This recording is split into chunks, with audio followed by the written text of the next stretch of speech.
Singer కల్పన ఆత్మహత్య చేసుకుందంటూ కొద్ది రోజులుగా మీడియాలో ఏ రేంజ్లో వార్తలు వచ్చాయో మనం చూసాం. కల్పనకు నిజాంపేటలోని శ్రీ హోలిస్టిక్ ఆసుపత్రిలో చికిత్స అందిస్తున్నారు.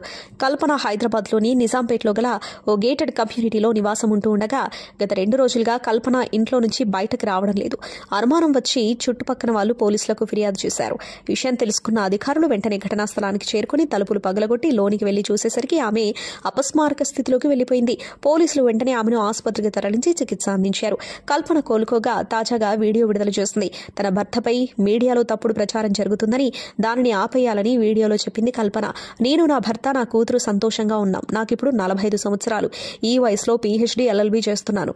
నా భర్త సహకారం వల్లనే ఇవన్నీ చేస్తున్నాను. మా కుటుంబం చాలా అన్యోన్యంగా ఉంది. వృత్తిపరమైన ఒత్తిడి కారణంగా నిద్ర పట్టడం లేదు. అందుకే చికిత్స తీసుకుంటున్నాను. వైద్యులు సూచించిన టాబ్లెట్స్ కాస్త ఓవర్డోస్ తీసుకున్నాను.